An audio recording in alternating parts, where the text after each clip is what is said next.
Welcome to Jabs on Dazn, brought to you by Contenders. Sergio, the fighters are lining up to face Canelo Alvarez, which got me thinking, what would a 160-pound version of Sergio Mora do against Canelo Alvarez? You know, I was scheduled tentatively to fight Canelo back in 2010 if I would have beat Shane Mosley. I got a draw with Shane Mosley that never happened, but that version of Canelo with the slow feet and lack of head movement, I would have done great. But this version, not so great. Any version of Canelo against any version of Mora, Canelo KO 1. Stop. All right, let's throw some jabs.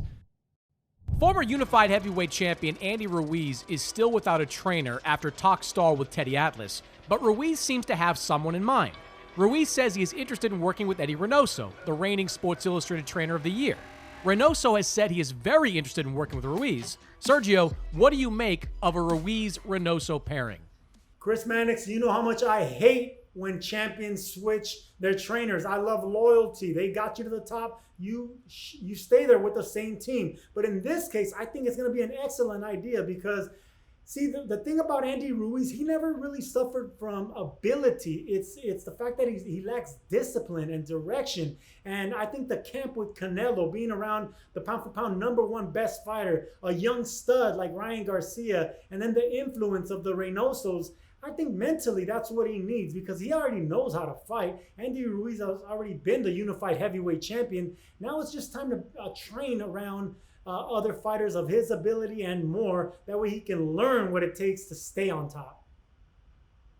Look, Eddy Reynoso and Team Canelo are excellent strategy coaches, excellent tacticians, very good all around. But for Eddy Ruiz, it's about finding the motivation. And I don't know if any trainer is going to be able to help him with that. I mean, Ruiz has been a professional for like 10 years now.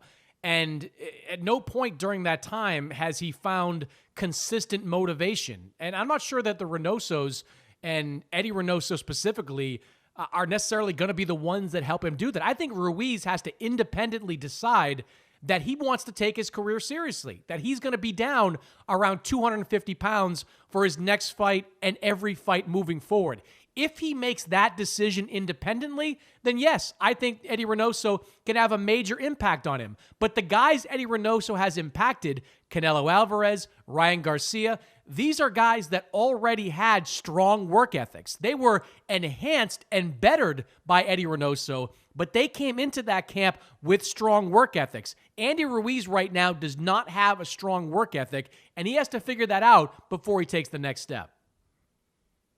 Yeah, that's the beauty of boxing. You can't teach hard work. You can't teach discipline. You can't teach hunger. These are all qualities that a fighter has to have in the beginning. Eddy Ruiz has fast hands. He has the fighter's mentality, but he's lazy. You can't teach it. You can't teach a fighter not to be lazy. Now, when you lose something really big, and I've been here before, like a world title and the opportunity to make millions of dollars because lack of focus and discipline, the second time around, for some reason, you learn from that. You learn the hard way. And for some reason, man, fighters love learning the hard way, whether it's getting beaten up in the ring or beaten up financially. But when they do learn, they do have a second act. And I love seeing that if it happens. But most of the time, it doesn't happen, and they just disappear into oblivion.